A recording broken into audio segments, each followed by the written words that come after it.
As you can see, if you go to our website, alumniandfriends.uchicago.edu, we have a tool on there where you're able to click on certain parts of the globe. And when you do, you can drill down to different cities that we have regional clubs and where we're hosting events. So in this case, for example, if you were to click on Washington, D.C., you would get a menu of things that are going on in the Washington, D.C. area and how you might become more engaged with the institution on a regional basis. We also, as it says here, have over 25 clubs internationally as well. This also helps us talk about our affinity groups. So we're posting more and more information about what affinity groups are up to, both regionally and then nationally on our website too.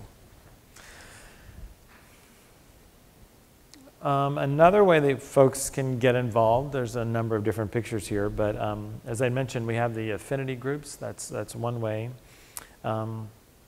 We also have the regional club activity, as I mentioned. One of the things that I think is really important for folks to remember when it comes to regional club activity is that you can do as much or as little as you would like as it relates to the regional clubs. So there's always opportunities to get involved in a leadership position. So if you want to serve as a programming chair, if you want to take on an even bigger position as president or one of the vice presidents of the regional clubs, we're always looking for new folks to get involved in that way, or just simply attend the events that are happening within the region. Those are wonderful ways for us to get involved. Nothing's more difficult for one of our programming chairs to spend a lot of time and effort to put an event together and have attendance not be what they would like. So just really encourage you to go to as many things that are appealing to you as possible in the regions. But we also are trying to do more and more service activities with our regional clubs. And so I see Sarah Saperstein is here. So Sarah, many of you have worked with Sarah, I think, in a number of different ways. But Sarah's been both focused on Chicago and now has other territories outside of Chicago. So many of you have probably worked with her in one way or another. But and that's another good point. Lee had mentioned in our former session about posting information about who's involved with what regional activities, and that's a great idea. We'll do that because one of the things that if you either want to go to something or you want to be supported in one of the regions, your staff liaison is one of the best people to help out with that activity. I mean, that's what they're there for, is to help to make that volunteer experience as easy as possible. So, and Kate, I see that Kate just joined us. So Kate is our former president of the Los Angeles chapter and has done a ton of work for us in Los Angeles. So I might call on you in a moment to talk about your experience. But in addition to that, one of the things that we're really working with too is trying to involve students, current students. So we have a committee on the Alumni Board of Governors that's the Alumni to Students Committee. And we're looking for ways from when someone applies to the University of Chicago to any of our programs, how the Alumni Association or how alumni volunteers can get in touch with them to let them know that there's a bigger community outside of just being a student. When they come on campus, looking for meaningful ways for students to interact with alumni, and then of course using alumni to welcome recent graduates and then anyone that moves into a new region, welcoming them into the community. But right now, students are hosting lots and lots of events. So if you know someone that would like to be a speaker or talk with students or serve as externship hosts or internship hosts or any other way that you'd like to interact with students, just please let us know because we're always looking for opportunities for that to happen as well. As part of our metrics, as I mentioned earlier, we do have the giving aspect of what we try to do. We encourage everyone to make a gift of any size. Participation just really genuinely matters. It's a signal to the external community that our alumni population is engaged with what's going on with the institution and have decided to do so financially. But in addition to that, I think participation really matters, particularly when it comes to class activity and to alumni weekend. And we're really just trying to promote general attendance, just getting people to come back to campus. As all of you who don't live in the Hyde Park or even in the Chicagoland area must realize, there's so much going on in Hyde Park right now. The campus has never looked more beautiful, and the more people that come back and see what's going on campus, interact with other students, other alumni, faculty, the more engaged they become, and then just genuinely talk nicer about the University of Chicago in all circles, which just helps us across the board. And Greg, that's a nice picture of you.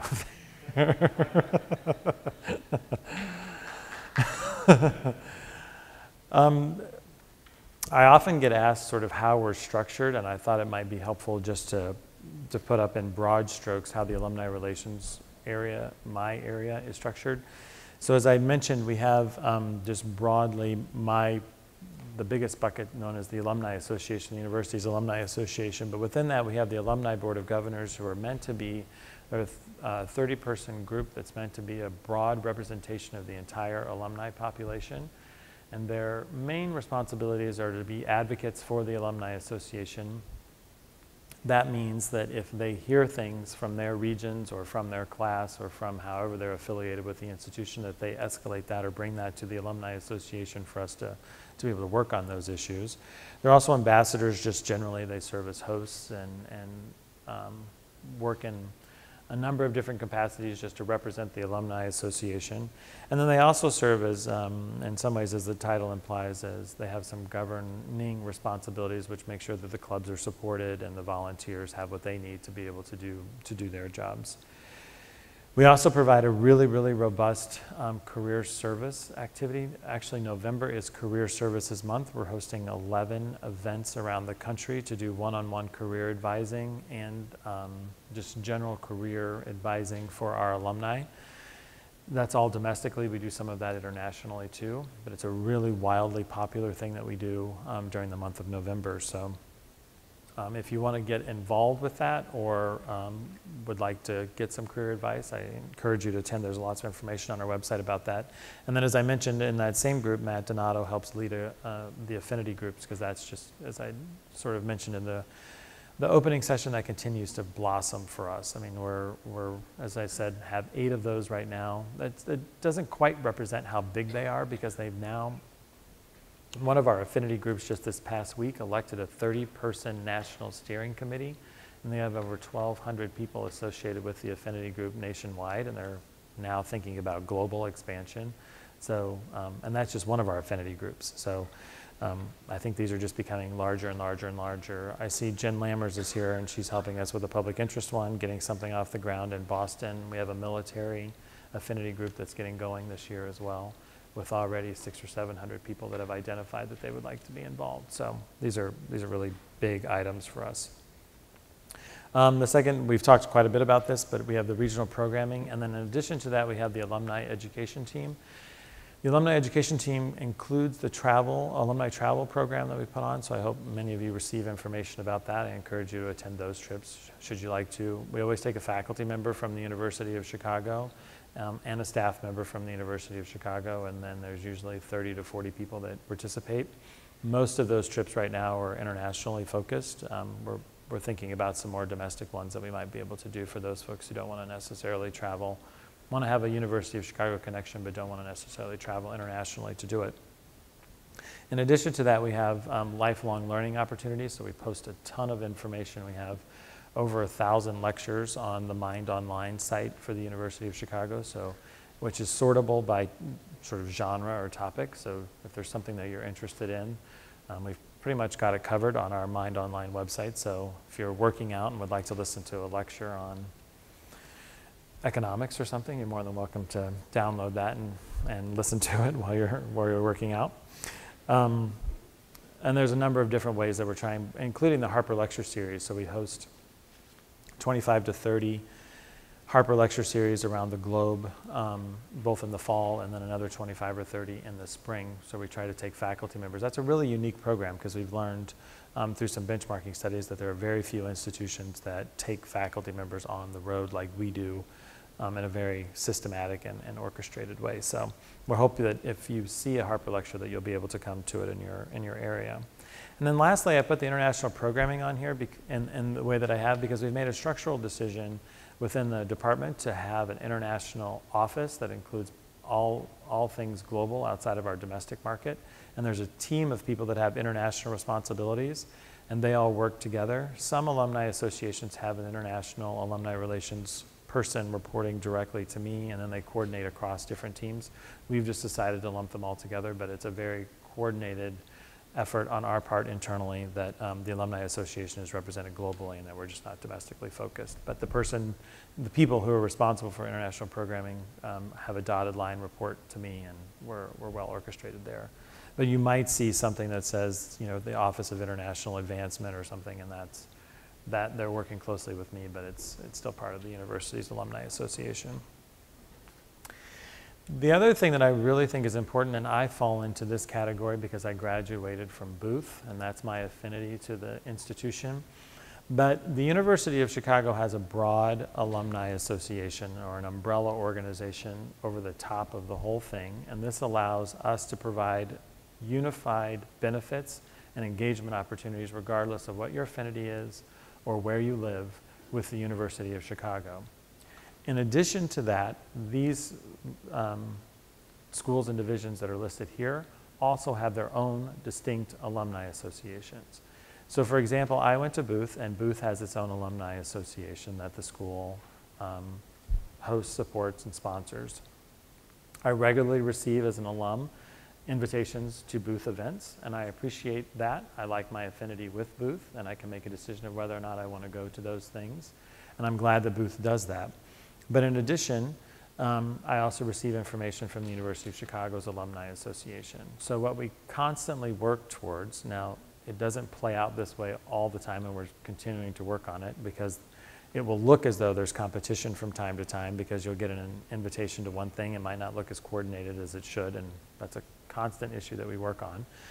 But we're really trying as the Alumni Association to complement the work that's being done here because we think that we all have a value in helping our alumni connect to the institution in the way that's most meaningful to them. So last but not least, there's the volunteer fair outside. If you have any questions about ways that you want to become involved, have suggestions for new opportunities for us to create for people to become involved, or just have general questions about alumni experiences or people that you would like to get involved, how you might be able to do that, please stop by the volunteer fair because there's a number of different ways to do that. I see my colleague Andy is here, and I have to make a slight commercial if he doesn't mind. It's Andy, but Andy's working or staffing a table for us for those of you who live in Illinois. We're signing petitions to try to get University of Chicago license plates. So if you're interested in one of those and would be interested in getting one, Andy has more information.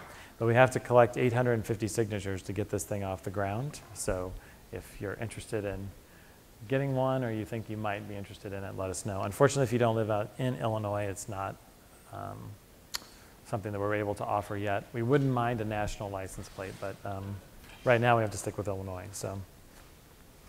And then last but not least, too, if you would like to get involved, we have brochures set up around for ways for people to signal to us that they would like to be involved.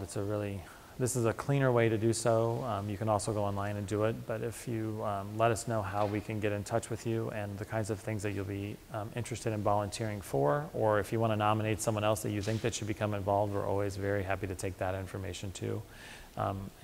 We'd be happy to follow up with you. So, and Kate, do you mind if I call on you to talk a little bit about the LA Club and your experience? Sure. Hi, Kate Thomas. About 10 years ago, about 15 years ago, I became very involved with the LA Club as the LA Club was managing Harvard lectures on their own, so they needed to find locations in it. Most people know in LA it's very hard to find a space that's kind of big and affordable and where there's parking, which is always very hard to do. So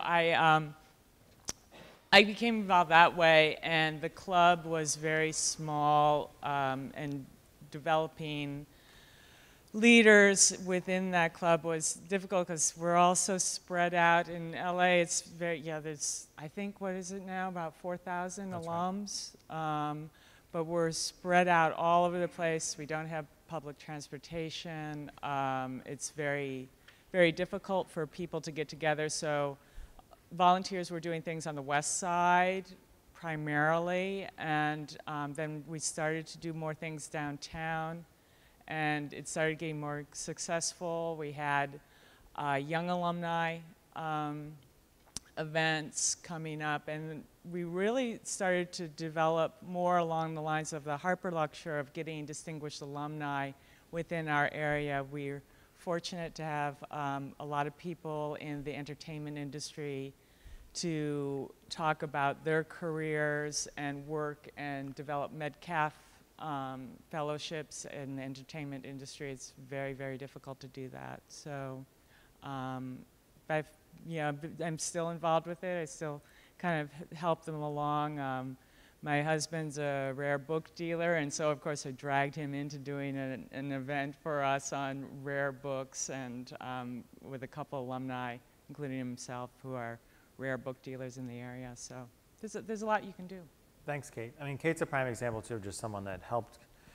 She was living in Los Angeles. She got involved with the club, took on a club leadership role, got the club fixed, back on track, and now continues to be involved. So we're happy about that. And then if you haven't had a chance to stop by, you're more than welcome anytime to the Alumni House. We have a dedicated facility just for our alumni on the university's campus. It's at 56th and Woodlawn. We've got great coffee and a nice comfy living room and some fireplaces. So should you find yourself here even in July when you need a fireplace, you're more than welcome to stop by, but we'd be delighted to see you. So please let us know how we can support you, or how we can help connect you or get you involved in whatever you'd like to do with the University of Chicago. So are there any questions for me? Sure. Questions. Earlier you mentioned that you get mailings from different parts of the organization. Right. I too get mailings. Christmas, I got a Christmas card. Is there a way to consolidate that? Yeah.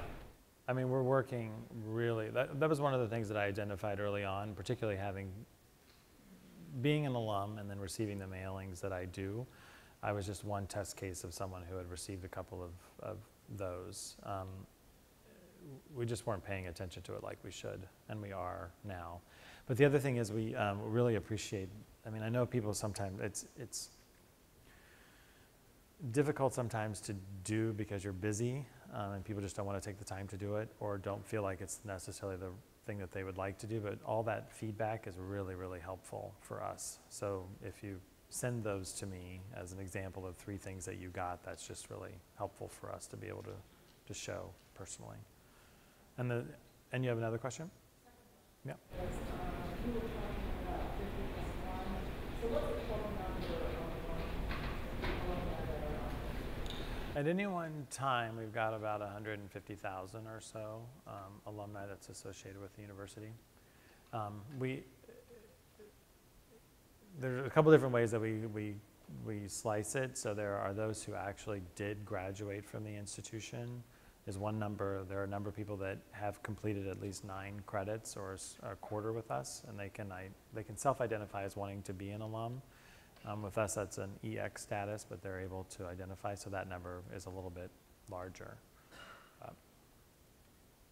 Yes? It was very good for you to provide, I think, at least that minimal org chart with the leaders that reported to you, because I think it gives us a holistic picture of what is going on. Can you provide a more detailed org chart and perhaps the names of the people that are associated with various programs? Sure. So if you did want to get involved in something, you have where it fits into the larger whole. Yeah, it occurs to me, because Lee brought that up earlier too. It just occurs to me that we don't have that information on our website. So, and there's no reason why we shouldn't. Yeah, we're not organized that way. Yes. Yep. Definitely. Yes, ma'am. I'm going to go back to some stats. What percentage of your loan are loan stateside? What percentage of your loan don't know the gender question. I do, because we just published the alumni directory recently. And it's my recollection, it's about 35-65 women to men. But I can get you that information. That was the last figure I had. And then stateside, outside of the United States is roughly 30% of our alumni population that live in the rest of the globe outside of the United States.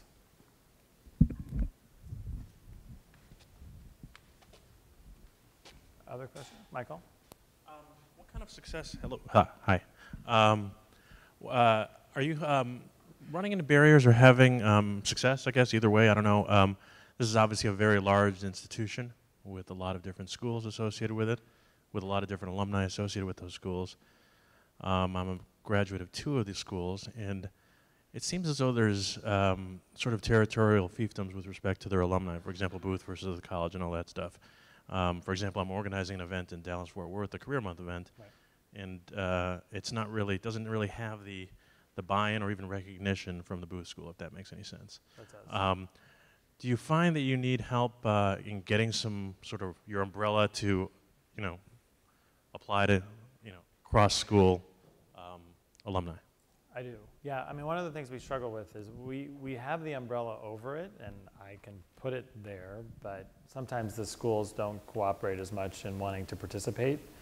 I often find since I think I'm in this unique perspective, having been in one of the professional schools, to talk to people, and I worked at the business school as well in Alumni Relations and Development, so and when I was there, made some different decisions than I would make today, having worked now on the proverbial both sides of the fence. And I'm trying to remind my colleagues that I think it's okay to offer as many opportunities as possible for people to engage with the institution and let them self-select, because I think our alumni can decide if they want to do something that's booth specific or more pan-university specific. The other thing that I think is interesting that folks sometimes don't realize too, and this is something that's sort of semi-related to the affinity group and why I think it's important to be able to provide our alumni with opportunities to engage in any way that they choose with the institution, because you'd be shocked to know the number of people that graduated undergrad from the University of Chicago, from the college, and then went on to law school, as an example, somewhere other than the University of Chicago's law school.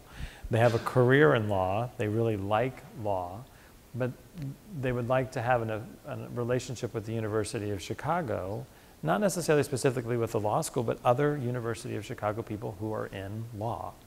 And right now, if you are in law and didn't go to the law school, then you pretty much have a limited way of getting involved with things law with the University of Chicago, and we're really trying to fix that, as an example. I love getting stuff from the UC and I know lots. It's some of my favorite stuff now. And some of the things that calendars are going to keep to me is like a free souvenir from the association. I'll pay attention to the mind. Be nice, I mean, I wouldn't want affiliation with college, but when you get a nice package, one nice thing that you get from the university, having your residence, awesome. Right.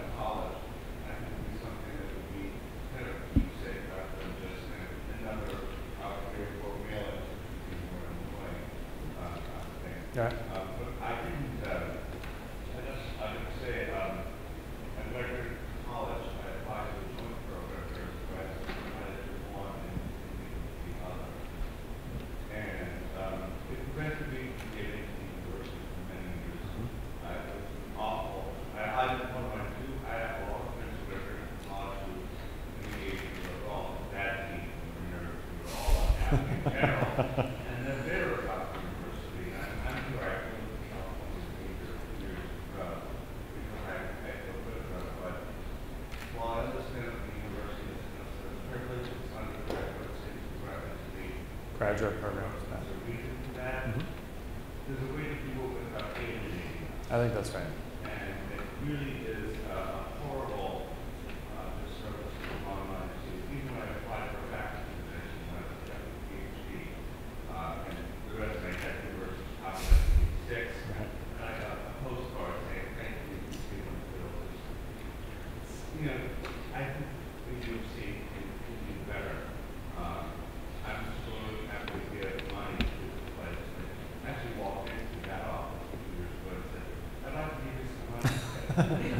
Well, we're open today too, if you'd like. Oh,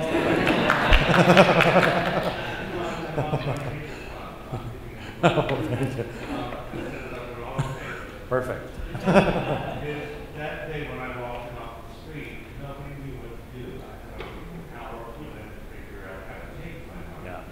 Yeah, we've got that part figured out.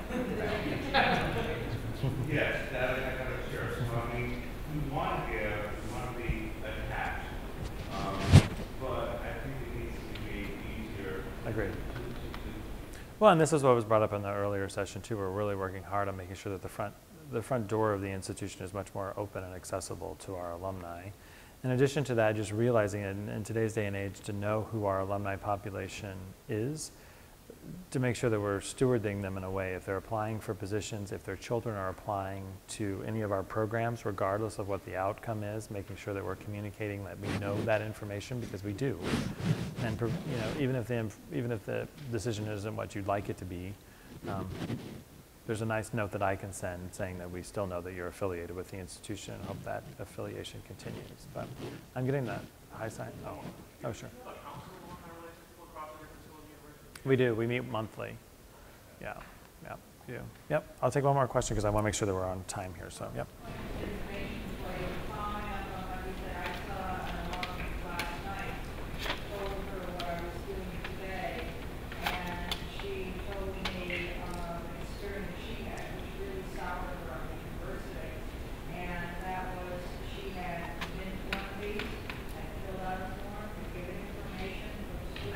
Follow them.